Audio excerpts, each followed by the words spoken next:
Giving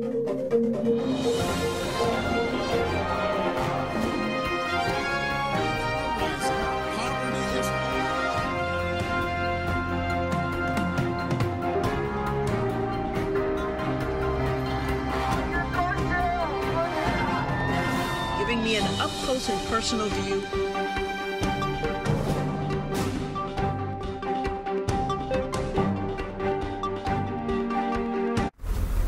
Hello everyone and welcome to the JoAnne Powell Show. I'm JoAnne, coming to you from the World Center of Broadcast Media, WCOBM.TV, Hollywood. Well, the investigation continues in Washington, D.C. regarding who left a noose at the National African American Museum of Culture and History. Police are taking a look at surveillance video to find out who may have been the responsible person or parties that was responsible for doing this particular act. Experts say nooses are showing up in incidents around the country and in the Washington area. It is something that has many people concerned. The National Museum of African American History and Culture in Washington, D.C. is a place that chronicles the good, the bad, and the ugly sides of African American history in this country. It is also the place where a visitor found a noose placed in the segregation exhibit, an example, some say, of those still pushing hate. To be still dealing with this problem in this United States of America is just, to me, it's baffling. Museum officials say this is a horrible act and a painful reminder of the challenges African Americans continue to face.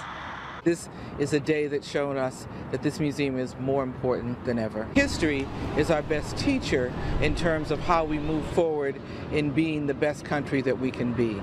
Those who came out to the museum say they find it hard to believe that something like this would happen in 2017. That in this day and age, like, we still have problems with racism and hatred, and that, you know, we can't even go to a museum and just look at it in peace and not feel threatened or not and feel like people are trying to attack us and people are being so mean and filled with hatred. So I was very saddened to hear that, and you know, I just hope that things get better. In these times, there's still people that have those kind of feelings. Somebody making a statement, and it's just bred in pure ignorance. By no means is it going to overshadow just how significant this establishment is and how much it means not only to the entire culture but to me personally. This is the second incident in the last week where a noose was found on the grounds of a Smithsonian property. A few days earlier, a noose was found outside the Hirshhorn Museum. Well, according to several organizations that are tracking hate crimes, since President Trump has taken office, they say that we've seen an increase of 20% of the number of hate crimes since he took office. And this is something that has a lot of people concerned. Joining me now via Skype to discuss this is Dr. Nosakiri Thomas. He is a pastor, professor, and community activist. He is a senior apostle at the Rainbow Community Praise Center in Fontana, California. He also is the adjunct professor at the College of Arts and Sciences and the College of Behavioral Science at Argosy University in Ontario, and he also is a leadership, education, and professional coach in the Inland Empire. So thank you again for joining us today. Thank you, JoAnne. Glad to be on the show with you today. What are your thoughts about the noose being put at the museum in Washington, D.C., and then just the 20% increase of hate crimes that we're seeing since Trump has become president? I think it's tragic. I was at the Smithsonian Museum for African American Culture and History just 3 weeks ago, and I was so proud. So encouraged by what I saw, the exhibits, all of the money, the time, the interest, the fundraising that went into establishing that great historical monument, and just didn't have enough time. I've spent 4 hours there. Yeah. So I'm really disappointed and discouraged, somewhat discouraged that happened, but at the same time, I'm not surprised, JoAnne, because this is the climate in which we now live. As you said, 20% increase in hate crimes. That is not surprising at all. I think that Mr. Trump has encouraged that. Mm-hmm. I think Mr. Trump's words and his actions have encouraged this kind of attitude. I think that we're just in a climate where we'll see more and more of that. He's emboldened the alt-right mm-hmm. and those who believe like that, who are racist and mm-hmm. who are discriminatory in their practices, and it's unfortunate, really. And it's one thing, because I think in years past, a lot of people kind of suppressed the racism, and now it's kind of made it okay and politically correct, when before it was considered politically incorrect to express yourself in that way. Absolutely. I think President Trump has given that segment of the population the nod, the go-ahead, and throughout the camp, he had various dog whistles, various indicators to let them know that it's okay. For instance, during the campaign, he said, "Well, beat him," speaking about a particular protester. Mm-hmm. He said, "I will pay for your legal defense," so forth and so on. So he has actually fostered this kind of climate that we see. And with his national advisor, mm-hmm. President advisor Steve Bannon, he himself belonged to and was the editor or something of the alt-right. Yeah, Breitbart. Mm-hmm.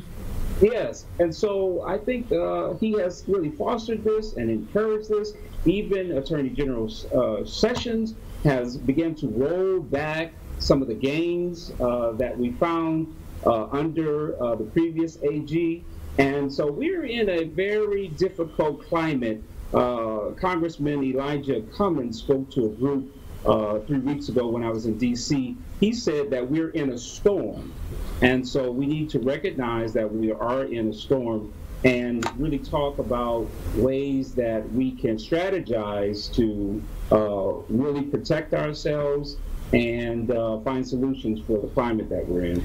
Because I think one thing that this is doing is bringing people together, because you have different groups that are targeted. You've got African Americans, the Jewish community, the gay and lesbian community, the transgender community. You've got a lot of people who are disenfranchised that are targeted. So you're seeing a lot of coming together when it comes to some of these incidents, which is a positive. I think so. And prior to the conclusion of the election, I said to my congregation, I think that it may be possible for Donald Trump to win. And if he does win, maybe that's going to be what it takes to bring the fractured groups and segments of society together to do what it is that we haven't been able to do in some time. But it's unfortunate that many of the gains in every sector that you mentioned have been rolled back since he's been in office through executive order or some other means, and it's just tragic. And I know when it came to the travel ban, or at the time they were calling it the Muslim ban, a lot of people who necessarily may not have rallied in defense just saw the injustices that were done when they saw these people being detained at the airport. So it is, like you said, a wake-up call, but it is waking up a lot of people to do good, which is a positive. I think we can leave with that perspective, I think. Yeah.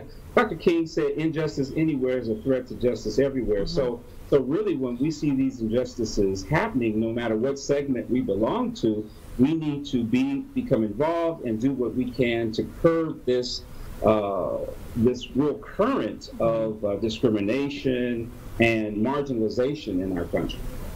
Well, Dr. Thomas, thank you so much for sharing some insight on this very important topic. We're definitely going to have you back on as we continue to take a look at this issue. Unfortunately, we are faced with that now in our society. But thank you so much again for joining us on our show.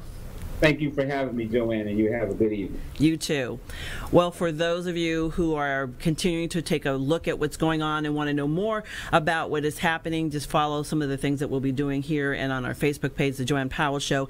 And for tomorrow's anticipated Comey testimony, we'll be streaming that live starting 10 o'clock Eastern Time, 7 a.m. Pacific time. So if you want to watch it, we are going to have the live stream on the JoAnne Powell Show Facebook page. It is definitely much anticipated, and we will be back here next Wednesday at 1 o'clock Pacific time, and we'll have more on the Comey testimony and, of course, all the other news of the week. So thank you again for watching us. Until next week, do something nice for someone in need. Take care.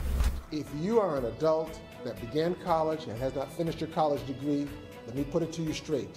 If your lifestyle and your standard of living is not becoming to you, then you should be coming to us, Oakwood University Elite Program.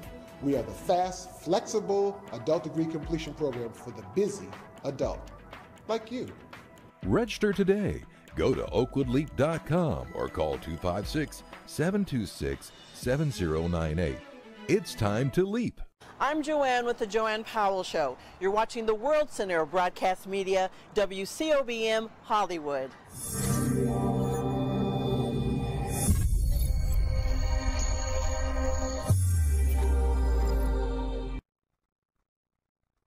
Thanks to Oakwood University and the LEAP program, I have now a college degree.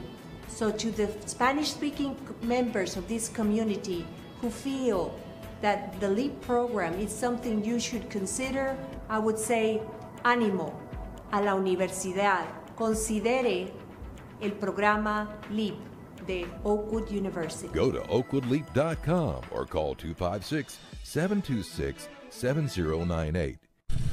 Seize the Day Scuba for your best scuba experience above and below the sea. You'll find friendly staff, experienced PADI certified instructors, and state-of-the-art scuba equipment and gear. Join our dive club and we'll help you plan memorable scuba excursions. Immerse yourself. Seize the Day Scuba, serving Southern California. Call 949-220-0500 to create your scuba experience.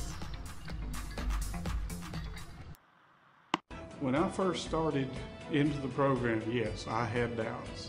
I was really impressed with Oakwood University, with the faculty and the staff and the student body. It was a really good experience, and I would definitely recommend it to anyone who was thinking about going back and finishing their degree. Register today. Go to oakwoodleap.com or call 256-726-7098.